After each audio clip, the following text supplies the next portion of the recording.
Hello aspirant, मैं हूं doctor वेदांत और आप लोग कैसे हैं।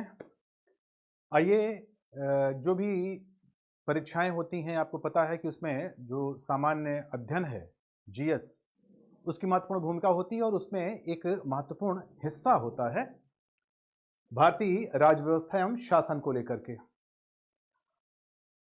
आज हम आप लोगों के लिए जो भावी एग्जामिनेशंस हैं, जो भी आने वाले एग्जामिनेशन, आगामी एग्जामिनेशंस हैं, उनको लेकर के जो बहुत ही महत्वपूर्ण प्रश्न हैं उनकी एक सीरीज शुरू करने जा रहे हैं। इस सीरीज से जुड़ी हुई जो बातें हैं उनमें आपको सिर्फ दो बातें ध्यान रखनी है। एक तो ये कि हम जैसे जैसे भारतीय शासन व्यवस्था के बारे में, राज्य व्यवस्था के बारे में आपको बताते जाएंगे, वैसे वैसे ही जो ऑप्शन हैं, इन ऑप्शन की जो दूसरी चीजें हैं, जो कि मान लेते हैं कोई सवाल है, उस सवाल का जो आंसर सही है उसके अलावा जो ऑप्शन है वो क्यों बने और उनका क्या मतलब है, उनकी रिलेवेंसी क्या है, उसको भी लेकर के हम चलेंगे। दूसरा तथ्य ये आपको ध्यान रखना है कि इससे जुड़ी हुई जो पीडीएफ सामग्री है वो भी चंद्रा आईएएस के इंस्टाग्राम में मौजूद है। अगर आप चाहेंगे तो वो भी आपको उपलब्ध हो सकती है। तो बिना देर किए हुए शुरू करते हैं। सबसे पहले आज हम लोग ये देखेंगे कि जो बैकग्राउंड है हमारे संविधान बनाने की, है ना, जिसको हम कह सकते हैं कि जो कॉन्स्टिट्यूशनल डेवलपमेंट, संवैधानिक विकास की प्रक्रिया है, जिसकी शुरुआत मानी जाती है रेगुलेटिंग एक्ट 1773, रेगुलेटिंग एक्ट 1773 से ना, तो वहां के से लगा करके और संविधान सभा तक किस किस तरह की चीजों का विकास हुआ और कैसे हमारे यहाँ जो पार्लियामेंट्री डेमोक्रेसी है, जो संसदीय लोकतंत्र है, उससे जुड़ी हुई संस्थाओं को किस तरह से गठित करते हुए और उनमें चीजों को विकसित किया गया और फाइनली हमने एक संविधान सभा के माध्यम से एक संविधान का निर्माण किया।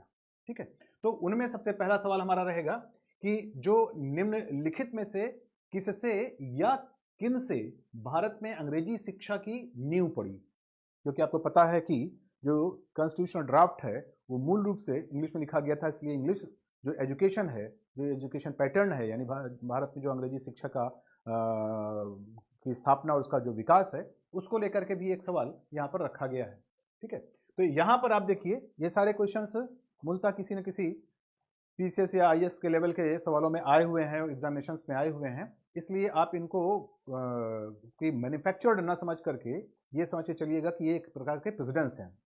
तो सबसे पहले देखना है कि जो भी इनमें से हमारे पास ये ऑप्शन दिए गए हैं, इन ऑप्शन में से किससे, यानी एक या एक से अधिक कौन से ऐसे कारक, विच factors were responsible for the foundation of English education in India, Bharat में अंग्रेजी शिक्षा की नींव के लिए कौन कौन सी चीजें इंपॉर्टेंट हैं।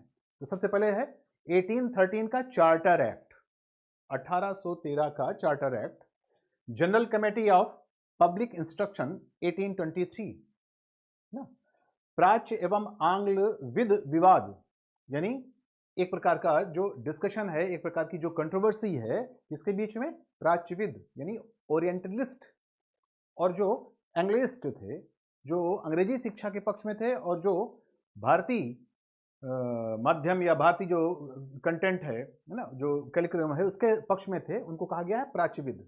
प्राच्य का मतलब होता है पूरब, है ना, और आंग्ल का मतलब हुआ जो इंग्लिश या अंग्रेजों की पद्धति है। तो एंग्लिसिस्ट और दूसरा क्या हो गया, ओरिएंटलिस्ट। इन दोनों के बीच का विवाद, क्योंकि इन दोनों के बीच में कुछ इस तरह की बातें शुरू हुई, दोनों तरफ अपने तर्क वितर्क थे कि क्या भारत में जो शिक्षा का विकास, आधुनिक शिक्षा का विकास है, वो अंग्रेजी माध्यम के यूरोपीय पैटर्न पर किया जाए या फिर जो भारतीय भाषाएं हैं, जैसे संस्कृत है, हिंदी है, उर्दू है ना, पर्शियन है, तो क्या इसके माध्यम से जो इंडियन कंटेंट है ये पढ़ाया जाए। ठीक है, तो इस तरह से ये तीन चीजें आई और इनके बाद आपको सही आंसर चुनना है ना। तो ऑप्शन आपके पास क्लियर कट है, ओनली वन और second, only second, only one and third ना, और फाइनली 1 2 3। ठीक है, तो यहां पर आपको ध्यान रखना है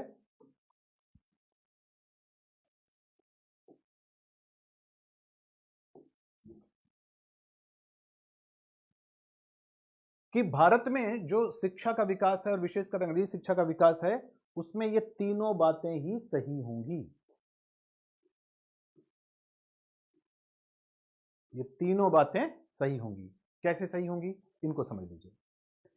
सबसे पहले जो 1813 का चार्टर एक्ट आया भारत में ना, उसमें पहली बार ये बात कही गई कि भारत में शिक्षा के लिए जो ईस्ट इंडिया कंपनी है या ब्रिटिश कंपनी है, वो 1,00,000 रुपए ना, allocation of 1,00,000 rupees for the development of Indian education.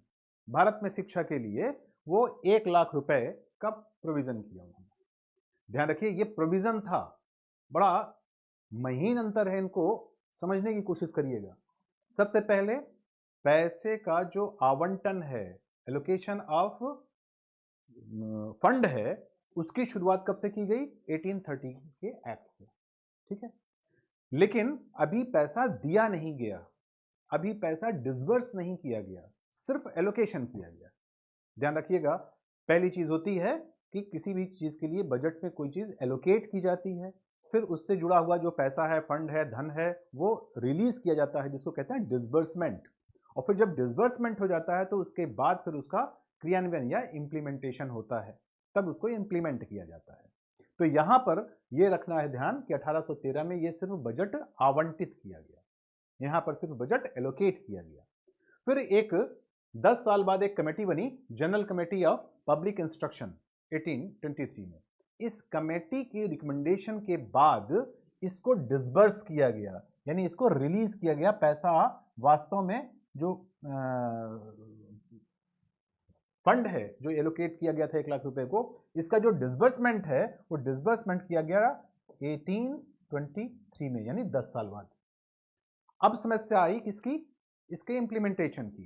तो अब इंप्लीमेंटेशन को लेकर के एक कुछ लोगों का विचार था कि यहां पर जो यूरोपीय सिलेबस है, यूरोपीय पैटर्न की एजुकेशन है, वो इंग्लिश मीडियम में दी जाए।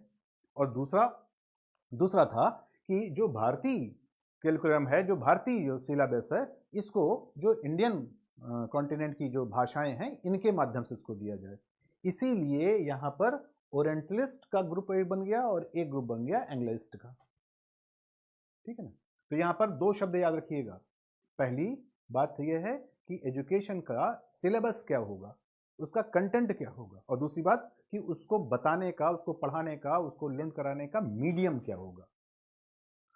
तो ओरिएंटलिस्ट कौन है? जिनका कहना था कि जो कंटेंट है वो इंडियन सब कॉन्टिनेंट का होगा, भारतीय जो उपमहाद्वीप है इससे जुड़ा होगा, यानी भारतीय परंपरागत जो सिलेबस रहा है, यहाँ के दर्शन का, यहाँ के धर्म का, यहाँ के तर्कशास्त्र का, उससे जुड़ी हुई चीजें पढ़ाई जाएंगी। और साथ में उसका मीडियम क्या होगा? वो होगा संस्कृत, पर्शियन, हिंदी, उर्दू, कुछ भी जो भारतीय भाषाएं हैं। और दूसरा क्या हुआ? दूसरा हो गया कि यूरोपियन सिलेबस पढ़ाया जाएगा और वो इंग्लिश मीडियम में पढ़ाया जाएगा। इनको लेकर के आपस में विवाद शुरू हुए और इसी विवाद को कहा जाता है प्राच्यविद और आंग्लविद विवाद, ठीक है ना। अब ये प्राच्यविद आंग्लविद विवाद जब किसी नतीजे पर नहीं पहुंच पा रहा था, दोनों के अपने अपने तर्क थे कि कैसे कैसे यहां पर शिक्षा के लिए पैसे खर्च किए जाएं, तो ऐसे में 1833 के एक्ट से यहां पर लॉ मेंबर का प्रोविजन किया गया और उसमें पहली बार मैकाले की नियुक्ति हुई। ये नाम आपने काफी सुना होगा, लॉर्ड मैकाले। तो मैकाले 1833 में इसका प्रोविजन किया गया कि एक भारत की जो गवर्नर जनरल की काउंसिल है, उस काउंसिल में एक लॉ मेंबर लाया जाए और उस लॉ मेंबर के रूप में पहली नियुक्ति किसकी हुई? मैकाले की हुई, ठीक है ना। तो मैकाले 1833 में अपॉइंट होता है एज ए लॉ मेंबर और ये काम कि कैसे हम सॉल्व करें, to resolve the debate between orientalist and anglicist, है ना, इसको किस तरह से कंक्लूड किया जाए, इसके लिए मैकाले को सौंपा गया। और मैकाले ने दोनों तरफ से बात करके, तथाकथित दोनों तरफ की चीजों को समझ करके, उसने 1835 है ना के 7 मार्च को एक अपनी रिपोर्ट दी, जिसको कहा जाता है मैकाले मिनट्स। मैकाले मिनट्स यानी उसकी रिपोर्ट कब आई? 7 मार्च 1935 को। और इसमें उसने एक प्रकार से समर्थन किसका किया? जो एंग्लिस्ट थे, आंग्लवाची जो थे, यानी कहने का मतलब हुआ कि क्या पढ़ाया जाएगा आगे के? आगे जो पढ़ाया जाएगा वो पढ़ाया जाएगा इंग्लिश मीडियम के माध्यम से, भारत जो अंग्रेजी माध्यम से, जो यूरोपीय सिलेबस है इसको पढ़ाया जाएगा। और यहां से ही एक प्रकार से जो अंग्रेजी शिक्षा है वो भारत में इंट्रोड्यूस हो गई। अब उसका क्या प्रयोजन था, क्या उसका पर्पस था, क्यों उसने ऐसा किया ना, उसके बारे में उसके विचार क्या थे, ये सब इतिहास का विषय है ना, अभी हमको उस पर नहीं जाना है। लेकिन इन चीज़ों को समझने की कोशिश जरूर करिए, क्योंकि जो जीएस होता है वो कोई एक पर्टिकुलर विषय नहीं होता है, वो एक प्रकार के अंतर विषयी जो दृष्टिकोण है, इंटरडिसिप्लिनरी जो अप्रोच है, इसकी ज़रूरत होती है। इसलिए इस तरह की जो चीज़ें हैं उसको इतिहास से पढ़ करके आप इसके साथ जोड़िए। खैर, फाइनली हमारे पास क्या आया कि 1833 का चार्टर एक्ट भी जिम्मेदार है, क्योंकि इसमें पैसे का पहली बार एलोकेशन किया गया भारत में एजुकेशन के लिए। General committee of public instruction बनी, क्योंकि इसके आधार पर डिसबर्समेंट हुआ। और प्राच्यविद अंग्रेजी के बीच में विवाद हुआ, और उस विवाद के बाद मैकाले मिनट्स के माध्यम से अंग्रेजी शिक्षा यहाँ पर लागू की गई। इसलिए इसके तीनों आंसर सही हो जाएंगे।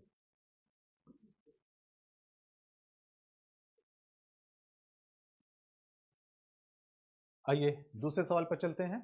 यह है कि चार्टर एक्ट 1813 के संबंध में निम्नलिखित कथनों पर विचार किए कि क्या इसने भारत में ईस्ट इंडिया कंपनी के व्यापार का एकाधिकार को, चाय का व्यापार तथा चीन के साथ व्यापार को छोड़कर समाप्त कर दिया? इसने कंपनी द्वारा अधिकार में लिए गए भारतीय राज्य क्षेत्रों पर ब्रिटिश क्राउन की संप्रभुता को सुदृढ़ कर दिया? यानी एक जो monopoly related trade off T and Chinese trade, क्या इसको खत्म करने का काम किया 1813 में? हाँ, किया। दूसरा, क्या कंपनी के अधिकार के लिए भारतीय राज्य क्षेत्र के क्षेत्रों पर जो ब्रिटिश क्राउन का संप्रभुता को उसने क्या सुदृढ़ किया? तो स्वाभाविक है कि इसने ये काम भी किया, और भारत का राजस्व अब ब्रिटिश संसद के नियंत्रण में आ गया था ना, ये बात भी क्या इसके साथ हुई? तो ऐसा नहीं हुआ है। ठीक है, तो इसका मतलब ये हुआ कि जो हमारा ये दूसरा प्रश्न है कि 1813 के एक्ट की क्या खास बात है, तो उसमें एक खास बात तो ये है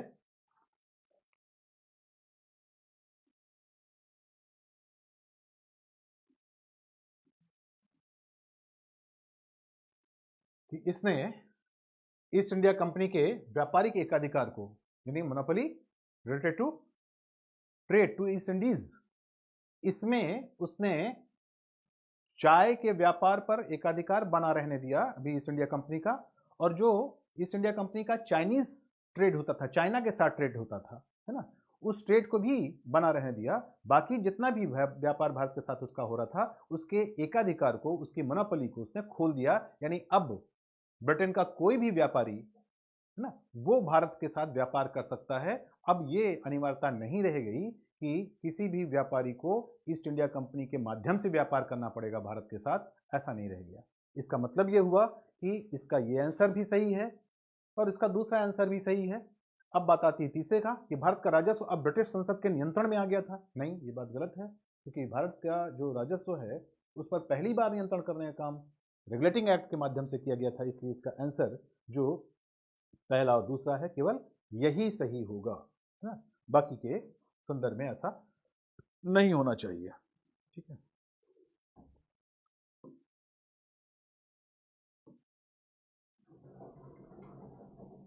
तीसरे सवाल पर आते हैं कि किस अधिनियम ने भारतवासियों को अपने देश के प्रशासन में कुछ हिस्सा लेना संभव किया गया?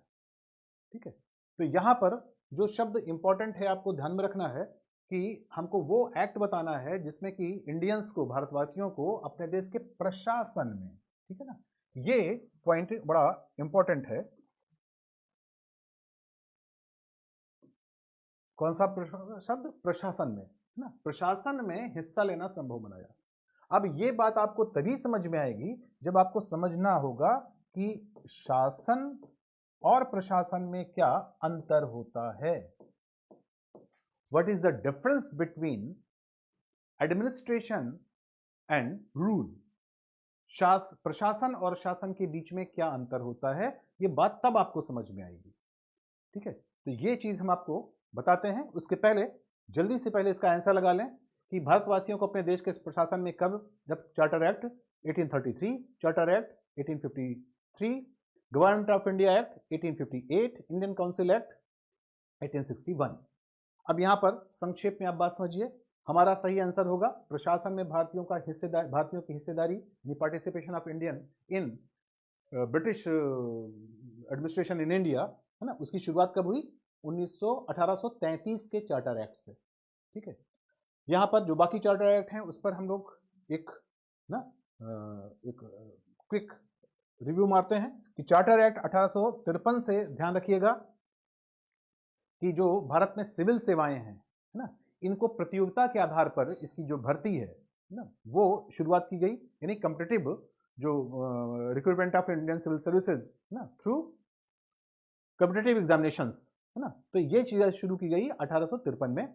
गवर्नमेंट ऑफ इंडिया एक्ट से ये हमारा वो टाइम है जब जो ईस्ट इंडिया कंपनी है उससे सत्ता लेकर के और ब्रिटिश क्राउन को सौंप दी गई 1858 के एक्ट में। और इंडियन काउंसिल एक्ट 1861, इसमें पहली बार ऐसा हुआ कि जो गवर्नर जनरल या वायसराय की जो काउंसिल थी, है ना, उसमें कुछ भारतीयों को नॉमिनेट किया गया। ठीक है, तो ये ध्यान रखना है आपको, एक 1833 का और एक 1861 का, इस पर हम लोग बात करते हैं। इस चीज को समझने के लिए हमको ये दोनों जो कीवर्ड है इनको समझना होगा। Difference between rule and administration, क्या अंतर है शासन और प्रशासन में। ठीक है ना, तो शासन और प्रशासन में अंतर के लिए जरूरी है कि आप समझने की कोशिश करें पहले कि जो हमारे पास एग्जीक्यूटिव होती है, ठीक है ना, जो हमारे पास एग्जीक्यूटिव या जो हमको कहते हैं जिसको हम कार्यपालिका, ठीक है, जो कार्यपालिका होती है, ये कार्यपालिका दो तरह की होती है। ठीक है, एक कार्यपालिका होती है टेम्पररी या अस्थाई और दूसरी होती है परमानेंट या स्थायी। तो executive divided into two part, permanent as well as temporary. ठीक है, जो टेम्पररी कार्यपालिका है, जो टेम्पररी एग्जीक्यूटिव है, इससे इसके अंतर्गत मंत्रिपरिषद, काउंसिल ऑफ मिनिस्टर्स आते हैं, जैसे प्रधानमंत्री और उसकी मंत्रिमंडल, उसका मंत्रिपरिषद, जो राज्य के मुख्यमंत्री होते हैं वो और उनकी मंत्रिपरिषद। ठीक है, ये सब अस्थायी हैं, क्योंकि आपको मालूम है कि ये इनका जो अस्तित्व है वो तभी तक रहता है जबकि जो लोअर हाउस है, जहां पर डायरेक्ट चुन करके प्रतिनिधि हमारे जाते हैं, जो जैसे एमएलएज होते हैं, जो लोकसभा के सदस्य होते हैं, तो लोकसभा या विधानसभा में जब तक उस सरकार को पास बहुमत है, उसके पास मेजॉरिटी है, तभी तक वो अपना शासन चलाते हैं, वो अपनी सत्ता चलाते हैं। ठीक है, यद्यपि कॉन्स्टिट्यूशन में कहा गया कि इनका ओवरऑल जो टर्म होगा, जो कार्यकाल होगा, वो 5 साल के लिए है, लेकिन आपको पता है कि प्रधानमंत्री हो, उसकी मंत्रिपरिषद हो, मुख्यमंत्री हो या उसकी मंत्रिपरिषद हो, ये सभी अपने कार्यों के लिए अकाउंटेबल होते हैं किसके प्रति?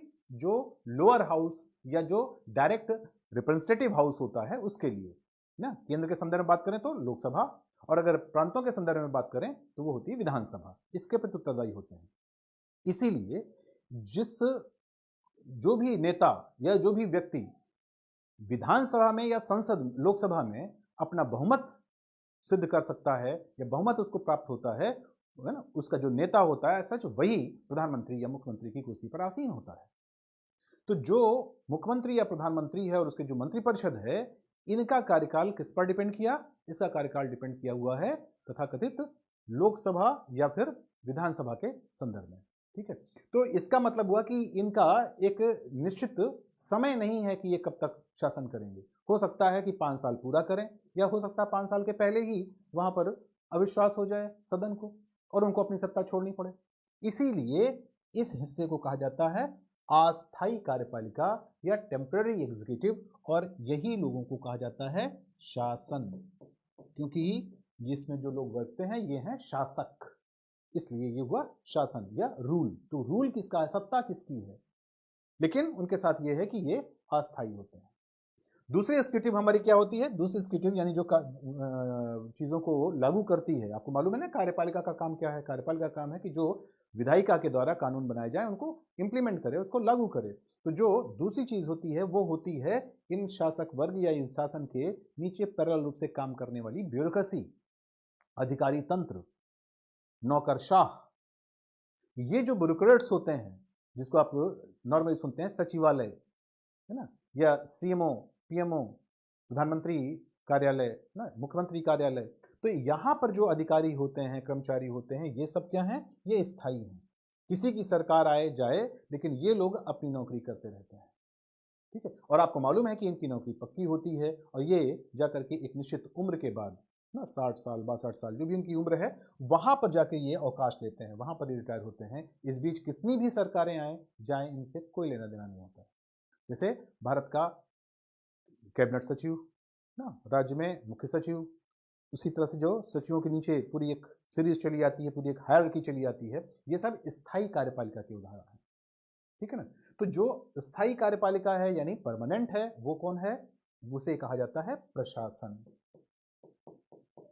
ठीक है। तो अब आप बेहतर समझ गए होंगे कि प्रशासन क्या है, जो हमारी परमानेंट एग्जीक्यूटिव है, जबकि शासन क्या है, जो हमारी टेम्पररी एग्जीक्यूटिव है। या सरल शब्दों में समझिए तो जो प्रधानमंत्री और उनकी मंत्रिपरिषद या मुख्यमंत्री और उनकी मंत्रिपरिषद है, जो सत्ता में है, रूलिंग रूप में अपना काम कर रहे हैं, वो सभी शासक वर्ग हैं, लेकिन इनका कार्यकाल फिक्स नहीं है। दूसरी तरफ जो अधिकारी हैं, सचिवालय में काम कर रहे हैं, सीएमओ या पीएमओ में काम कर रहे हैं, वो सभी स्थायी हैं, उनकी नौकरी पक्की है, वो एक निश्चित आयु तक अपना काम करके फिर तब रिटायर्ड होते हैं। वो है प्रशासन। और इसके जो सदस्य हैं वो प्रशासक कहलाते हैं और इनके जो सदस्य हैं वो शासक कहलाते हैं। यहाँ सवाल किया गया है कि किस अधिनियम से प्रशासन में यानी नौकरियों में, अधिकारी तंत्र में, नौकरशाह के रूप में नौकरियों में किस समय भारतीयों को हिस्सा लेना संभव बनाया गया? ये हुआ है 1833 के एक्ट से, जब विलियम बेंटिक का टाइम था और ये चार्टर आया था जिसमें कहा गया था कि बिना भेदभाव के भारतीयों को भी अब जो भारतीय प्रशासन है यानी जो यहाँ की नौकरियां हैं उनमें उनको समान मौका मिलना चाहिए। तो यहाँ पर आपको ध्यान रखना है कि यही अगर प्रशासन की जगह पर ये शब्द कह देते कि भारत की जो नौकरियां हैं या सेवाएं हैं उसमें भारतीयों को कब मौका दिया गया, तो शायद बड़ी आसानी से ये आंसर समझ में आ जाता। लेकिन यहाँ पर शब्द क्या प्रयोग कर दिया? प्रशासन। बात वही है, नौकरी, ठीक है, लेकिन यहाँ पर प्रशासन शब्द यानी टर्म का प्रयोग किया, इसलिए यहाँ पर मुश्किल आई।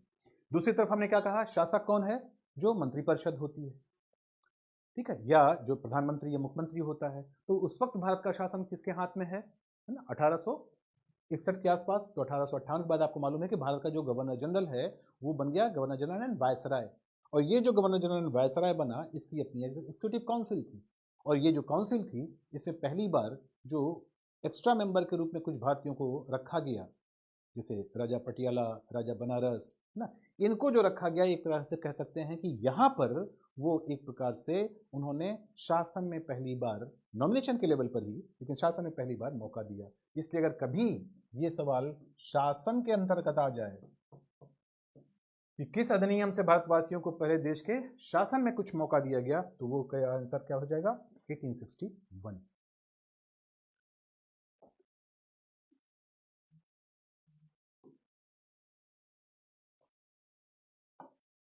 अगले सवाल पर चलते हैं हम लोग।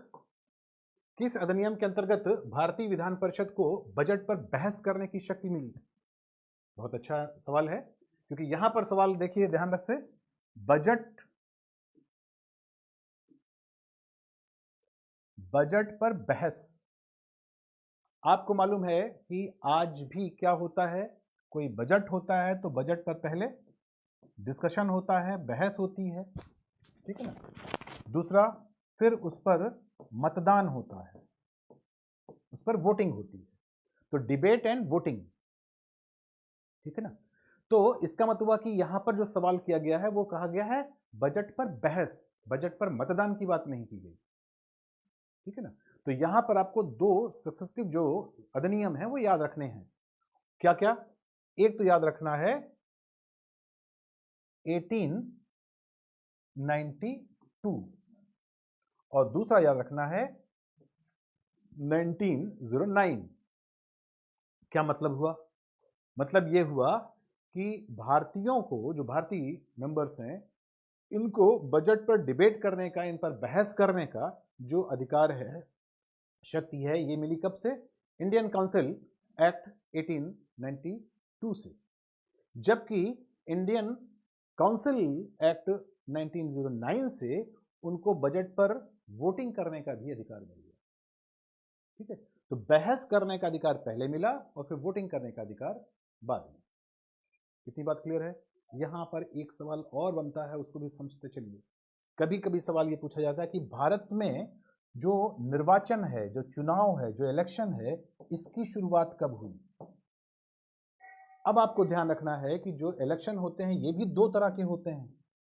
एक होता है डायरेक्ट इलेक्शन और दूसरा होता है इनडायरेक्ट इलेक्शन, प्रत्यक्ष निर्वाचन और अप्रत्यक्ष निर्वाचन। ठीक है, तो which act has started election procedure in India? तो इसका जवाब हो जाएगा 1892।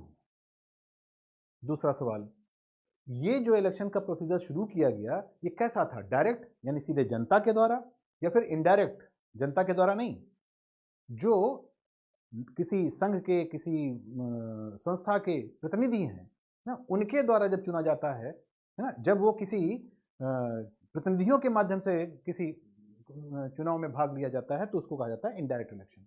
जब सीधे जनता भाग लेती है तो क्या हो जाता है? डायरेक्ट इलेक्शन, प्रत्यक्ष निर्वाचन।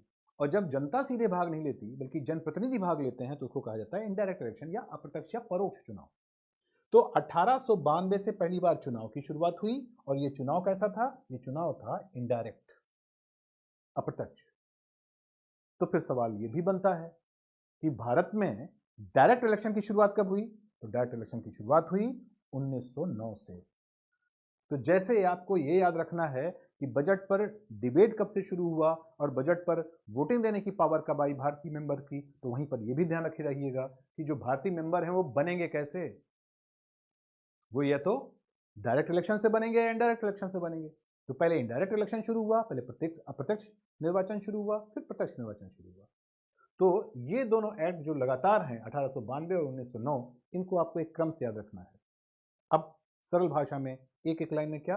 1892 के एक्ट से भारत में चुनाव की शुरुआत हुई। ये चुनाव कैसा? अप्रत्यक्ष चुनाव, इनडायरेक्ट इलेक्शन की शुरुआत हुई।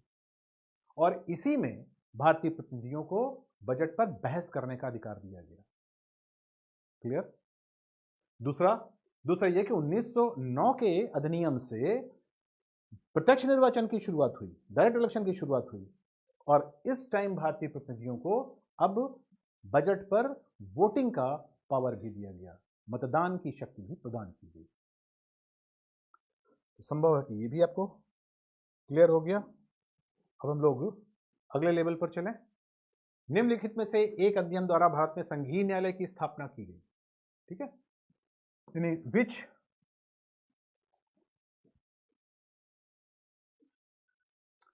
Act responsible for the federal court in India? अब यहां पे ध्यान से दो शब्द समझते रहिएगा, एक है भारत में सुप्रीम कोर्ट और एक है फेडरल कोर्ट। तो जब कभी भी सुप्रीम कोर्ट की बात होगी तो उसका जवाब होगा 1773 का रेगुलेटिंग एक्ट। लेकिन वो सुप्रीम कोर्ट ये सुप्रीम कोर्ट नहीं था, वो सुप्रीम कोर्ट कलकत्ता का सुप्रीम कोर्ट था।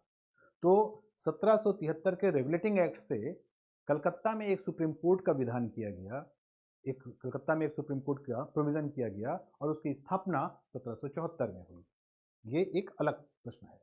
यहां पर कहा जा रहा फेडरल कोर्ट, ये जो फेडरल कोर्ट है यही आज के टाइम पर हमें सुप्रीम कोर्ट के नाम से जाना जाता है। तो ये सुप्रीम कोर्ट की शुरुआत किस रूप में हुई? फेडरल कोर्ट के रूप में। और जो तथाकथित वो कलकत्ता का सुप्रीम कोर्ट था, वो सुप्रीम कोर्ट सिर्फ कलकत्ता के लिए था। वो सुप्रीम कोर्ट सिर्फ जो ब्रिटिश कॉलोनीज प्रेसिडेंसीज थी उनसे संदर्भित था, वो पूरे भारत के संदर्भ में नहीं था। भारत के संदर्भ में जो सुप्रीम कोर्ट है, इसको पहले क्या कहा गया? इसको कहा गया फेडरल कोर्ट। और इसी फेडरल कोर्ट को जब संविधान लागू हो चुका तो उसके बाद फिर इसी को कहा जाने लगा सुप्रीम कोर्ट या सर्वोच्च न्यायालय। तो सुप्रीम कोर्ट ऑफ इंडिया एक अलग चीज है जिसकी शुरुआत फेडरल कोर्ट के रूप में हुई, और सुप्रीम कोर्ट ऑफ कलकत्ता एक अलग चीज है जिसकी शुरुआत रेगुलेटिंग एक्ट से हुई थी और उसकी स्थापना 1774 में हुई, और उसका जो पहला चीफ जस्टिस था वो थे इलियास इम्फे। तो खैर अभी हम लोग बात इस पर करते हैं। यहां पर कहा गया कि इंडियन काउंसिल एक्ट 1861, भारत सरकार का अधिनियम 1909, भारत सरकार का अधिनियम 1919, ऊपर से कोई भी नहीं, ठीक है। तो यहां पर ध्यान रखना कि फेडरल कोड की शुरुआत हुई हमारी 1935 के एक्ट से।